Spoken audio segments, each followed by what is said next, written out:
안녕하세요. 손하나의 서재에 오신 걸 환영합니다.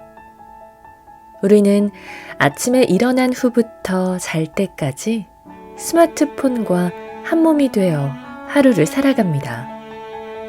통계적으로 우리는 하루에 스마트폰을 2,600번이나 만진다고 하는데요. 이렇게 스마트폰에 빠져들면 빠져들수록 우리의 뇌가 바뀐다고 합니다. 인스타 브레인. 오늘은 이 책을 통해 스마트폰을 정말 스마트하게 쓰는 법을 알아보겠습니다.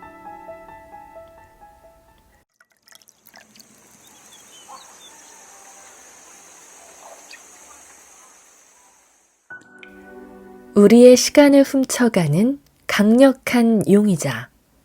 휴대전화 사용 시간과 건강. 휴대전화 사용 시간과 우울증. 버스나 지하철을 타다 보면 종종 휴대전화를 잃어버린 게 아닌가 싶은 사람들을 보게 된다.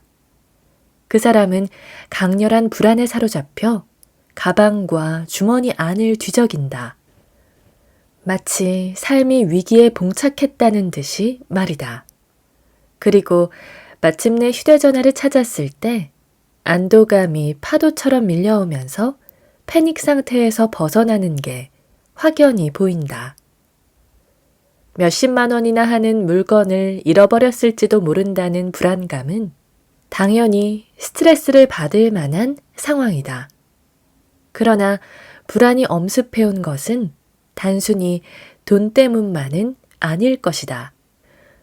한 실험 결과를 보면 휴대전화를 반납해야 하는 상황에 놓인 피실험자들은 단 10분 만에 스트레스 호르몬인 코르티솔의 수치가 상승했다. 뇌가 투쟁 도피 반응을 보인 것이다. 특히 항상 휴대전화를 사용해온 사람들에게서 이런 변화가 두드러졌다. 가끔 사용하는 사람들은 코르티솔 수치가 그만큼 높아지지 않았다. 뇌가 어떤 식으로 발달해 왔는지 생각하면 이 역시 이상할 것이 전혀 없다. 살아남으려면 도파민을 분비시키는 대상에 집중하는 것이 중요하다. 그런데 24시간 동안 10분에 한 번씩 소량의 도파민 주사를 놓아주던 뭔가를 빼앗긴다면 당연히 스트레스를 받게 되고 우리의 뇌는 생존에 필요한 뭔가가 사라졌다고 받아들인다. HPA축이 활성화되면서 뇌는 뭐라도 좀 해봐. 도파민을 주던 거 가져와. 당장. 이라고 말한다. 그리고 우리에게 강렬한 불안을 느끼게 하여 자신의 요구를 실현시키려고 한다.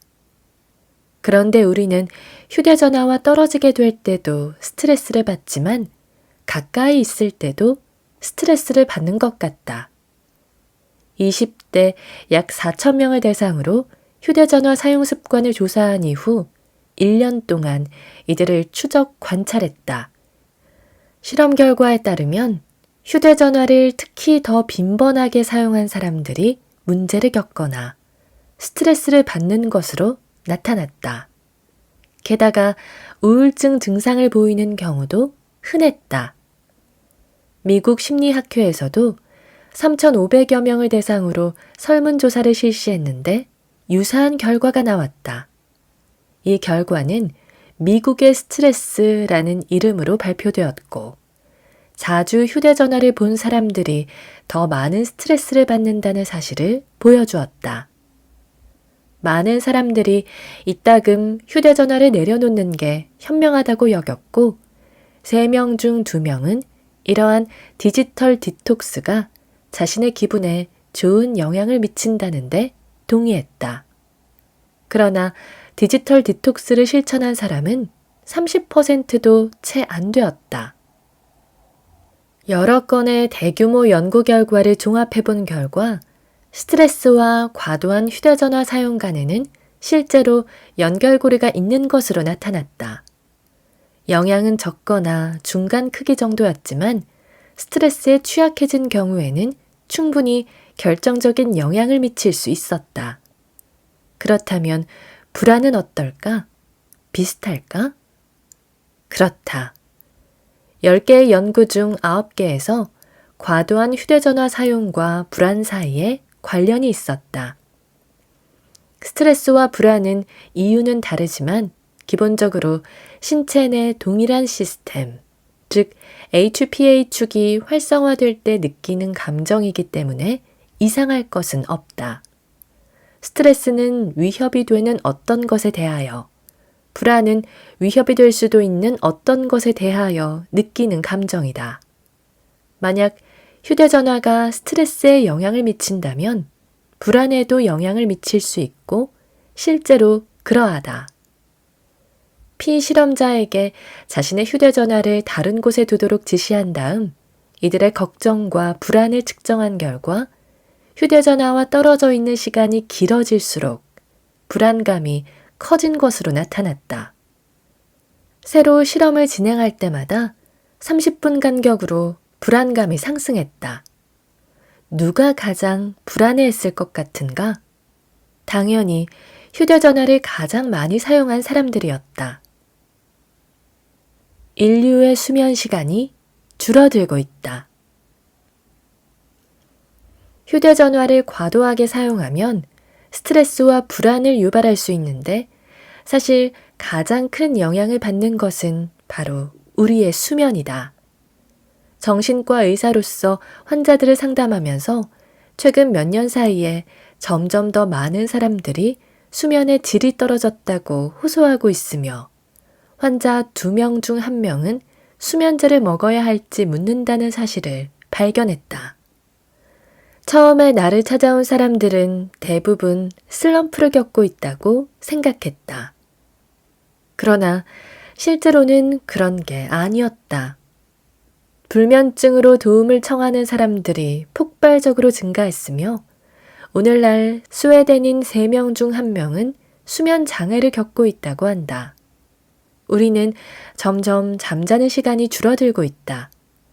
밤의 평균 수면 시간이 7시간으로 이는 스웨덴인 2명 중 1명은 인체에 필요한 수면 시간인 7시간에서 9시간보다 적게 잔다는 뜻이다.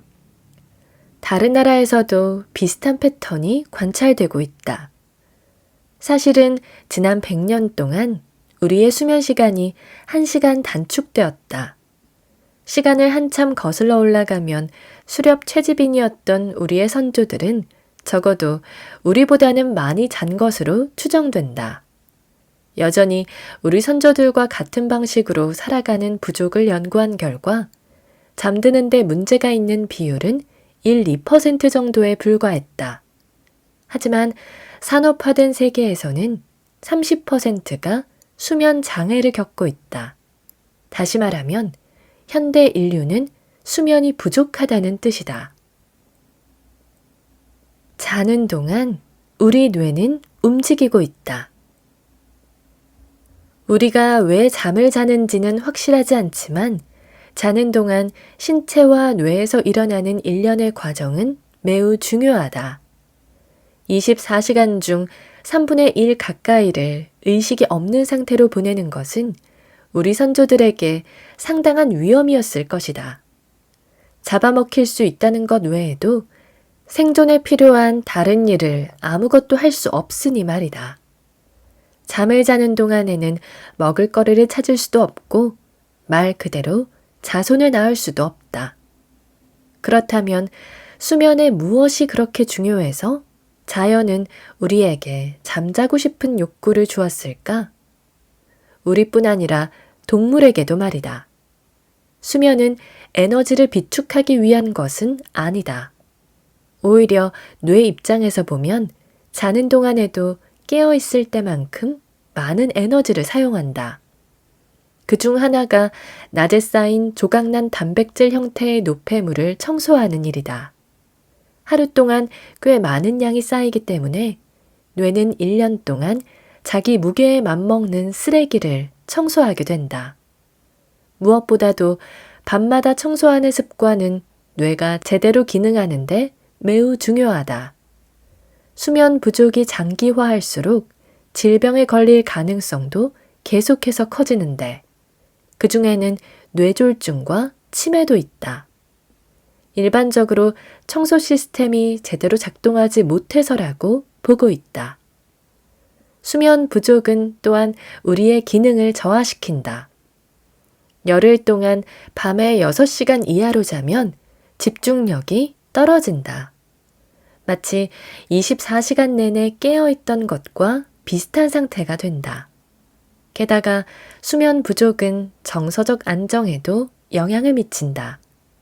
다양한 표정의 얼굴 사진을 보여주고 뇌의 반응을 관찰해보니 제대로 잠을 못 잔 사람은 스트레스 대응 시스템의 엔진격인 편도체가 더욱 강하게 반응했다.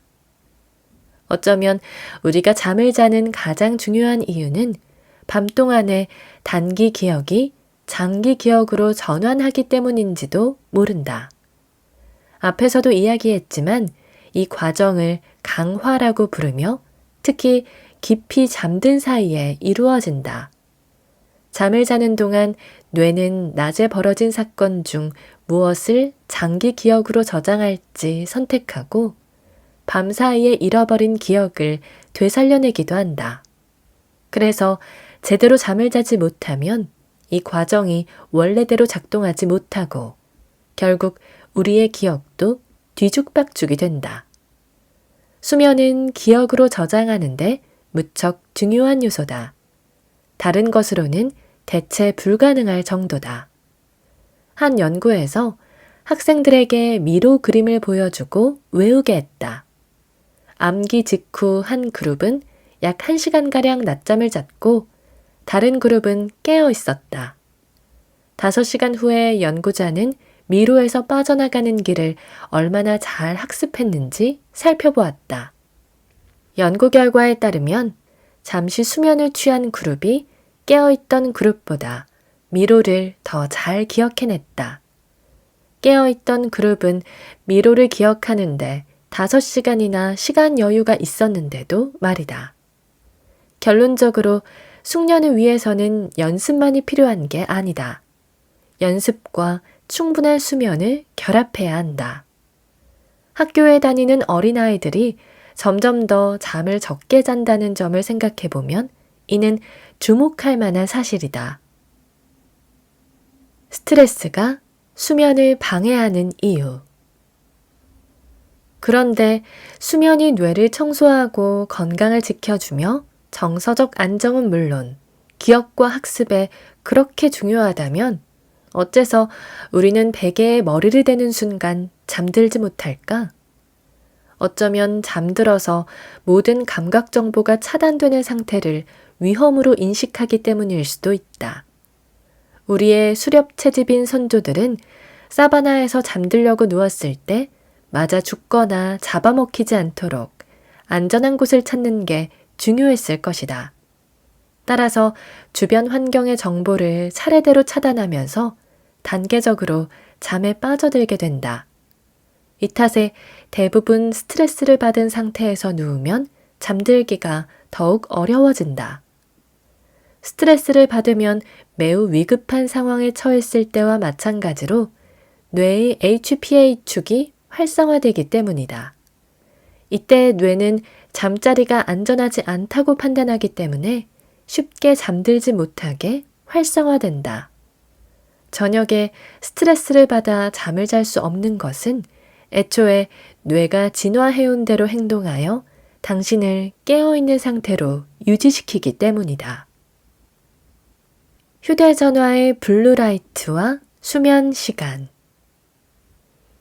우리의 생체 리듬은 얼마나 많은 빛에 노출되느냐에 영향을 받는다. 이는 우리 신체에 잠을 잘 시간을 말해주는 멜라토닌이라는 호르몬을 통해 이루어진다. 멜라토닌은 솔방울샘이라고 하는 뇌의 내분비 기관에서 생성된다.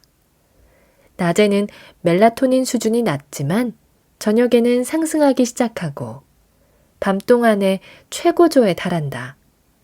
과도하게 빛에 노출되면 멜라토닌 생성이 방해를 받아 신체는 아직 낮이라고 생각하게 된다.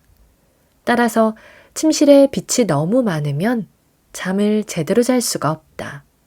그와 반대로 어두울 때는 더 많은 멜라토닌을 생성하여 신체는 저녁 혹은 밤이라고 생각하게 된다. 그러나 멜라토닌 생성에는 빛의 노출량뿐만 아니라 노출된 빛의 종류도 영향을 미친다. 특히 블루라이트의 멜라토닌 생성을 억제하는 기능이 있다. 눈에는 블루라이트에 강력하게 반응하는 특별한 세포가 있다. 우리 선조들이 살던 시대에는 블루라이트가 구름 한 점 없는 하늘에서만 만들어졌다. 그리고 이 특별한 세포들은 이제 낮이네, 일어나, 그리고 조심해 라고 말하면서 뇌에 멜라토닌을 그만 만들라고 지시한다.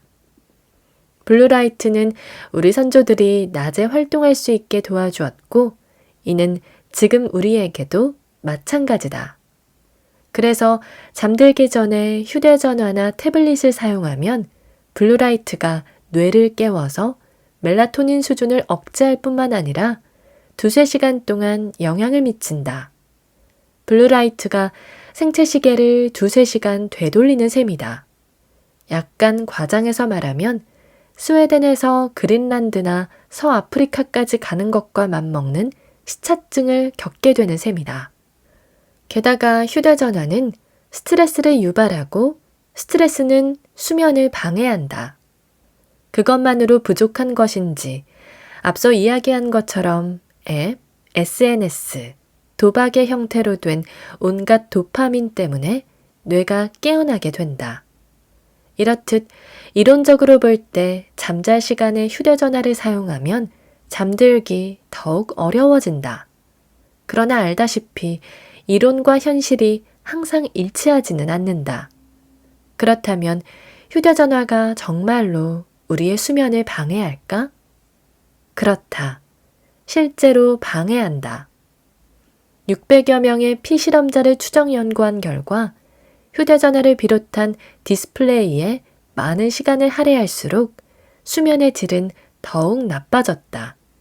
특히 저녁 늦은 시간에 휴대전화를 사용하는 사람들이 큰 영향을 받았다. 잠드는데 어려움을 겪었을 뿐만 아니라 수면의 질 역시 하락했다. 당연히 다음날 낮에 피로감을 느낄 확률도 상승했다. 휴대전화가 그저 근처에 있는 것만으로도 집중력과 기억을 방해하는 것과 마찬가지로 휴대전화를 사용하지 않더라도 침실에 휴대전화가 있다는 사실만으로도 수면에 방해를 받을 수 있다. 2-3천 명의 중학생을 대상으로 조사한 결과 옆에 휴대전화를 두고 잔 학생들이 그렇지 않은 학생들보다 21분 덜 잤다.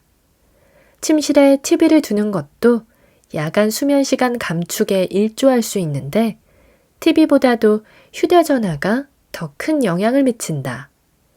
21분이 대수롭지 않게 들린다면 더 큰 영향력을 보여주는 연구 결과도 있다. 부모에게 자녀들의 수면 시간을 조사해달라고 요청한 결과 침실에 휴대전화를 둔 아이들이 그렇지 않은 아이들보다 1시간이나 덜 잔 것으로 나타났다. 전자책 대 종이책. 휴대전화 외에도 침실에서 흔히 볼 수 있는 물건으로 이북 리더기가 있다. 한 연구에서 1년의 사람들에게 자기 전에 책을 두어 쭉 읽으라고 지시했다. 같은 책을 절반은 일반 종이책으로 읽고 나머지는 전자책으로 읽었다.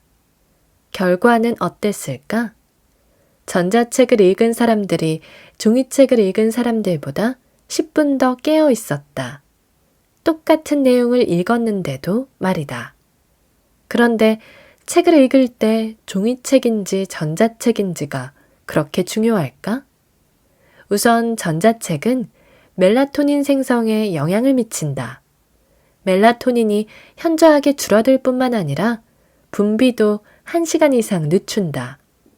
개인적으로 나는 전자책과 휴대전화가 유사하다고 생각한다.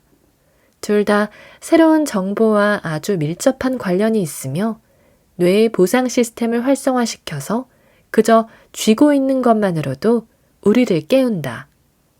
디스플레이는 그냥 디스플레이지 라고 뇌가 속아 넘어가고 결국 우리는 제대로 휴식을 취하지 못한다. 민감도는 제각각이다. 휴대전화가 어린이와 성인 모두의 수면 질 저하에 지대한 역할을 한다는 사실을 입증하는 자료는 많다.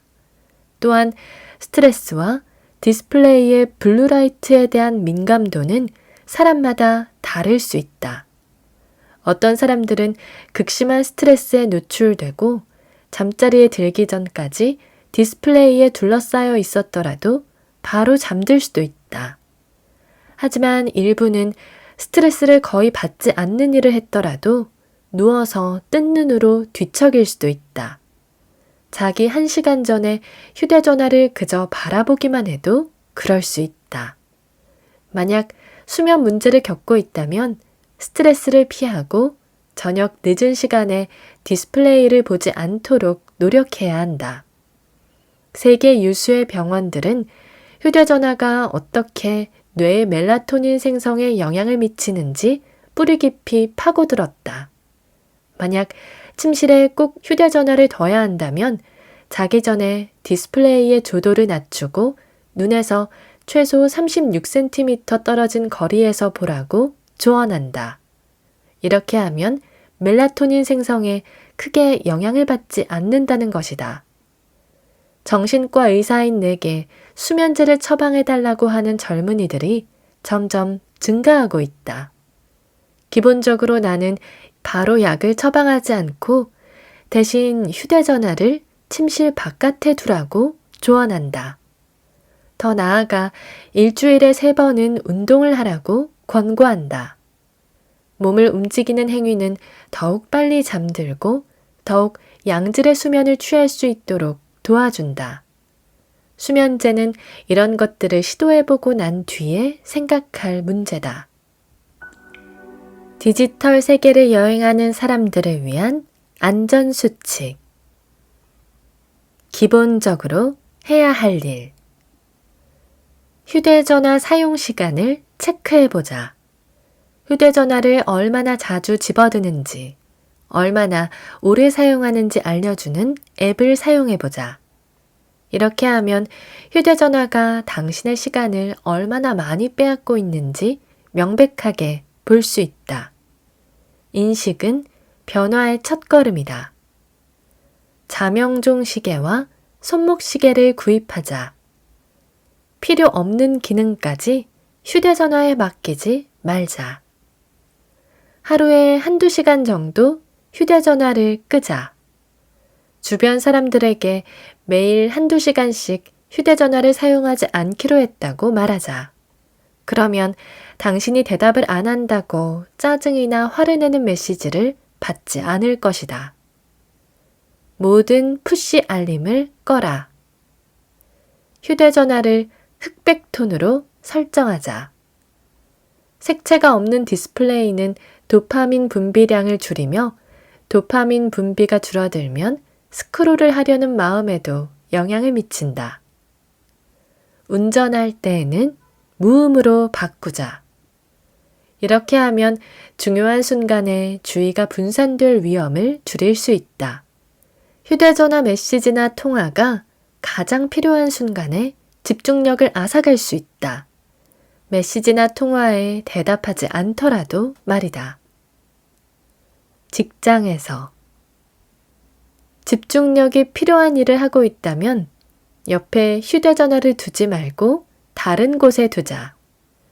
문자나 메일을 확인하는 시간을 따로 정하자. 이를테면 1시간에 2~3분 정도를 할애하면 된다. 사람들과 어울릴 때. 친구들과 있을 때는 휴대전화를 무음으로 바꾸고 약간 떨어진 곳에 두자. 만나고 있는 사람들에게 집중해라. 그러면 함께하는 시간이 더욱 즐거워질 것이다. 휴대전화를 보는 행동은 전염성이 있다. 휴대전화를 보지 않겠다고 결정하면 도미노 효과가 나타나 다른 사람들도 똑같이 행동할 것이다. 아이들을 위한 조언. 교실에 휴대전화를 가지고 가지 마라. 휴대전화는 학습을 방해한다. 스크린 타임을 제한하고 다른 활동을 하자. 하루의 스크린 타임을 분 단위로 정하는 것은 실행하기 어렵다.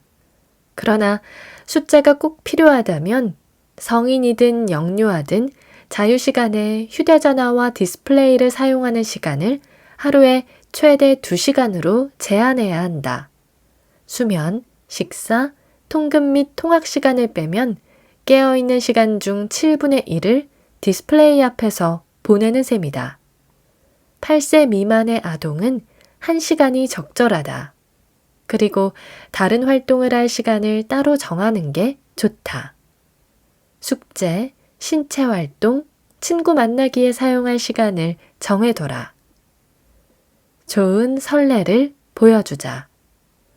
우리는 서로를 모방하면서 학습한다. 아이들은 말이 아니라 행동을 따라한다. 자야 할 때. 자리에 눕기 전 최소 1시간 전에는 휴대전화와 태블릿 혹은 이북 리더기를 끄자. 아주 작은 이유로라도 수면에 문제가 있는 사람이라면 휴대전화를 침실에 두지 말자. 아침에 일어나야 한다면 자명종을 사용하자. 침실에 휴대전화를 둬야 한다면 알림음을 끄고 무음으로 바꾸자. 눕기 직전에 업무 관련 메일을 확인하지 말자. 신체 활동과 뇌. 모든 움직임은 뇌에 좋다. 그러나 심박수를 높이는 것이 가장 좋다. 그렇다고 마라톤 완주를 할 필요는 없다. 뇌 입장에서는 산책만으로도 놀라운 효과를 거둘 수 있다. 가장 중요한 것은 실천이다. 거기에 더해 심박수가 높아지면 더욱 좋다.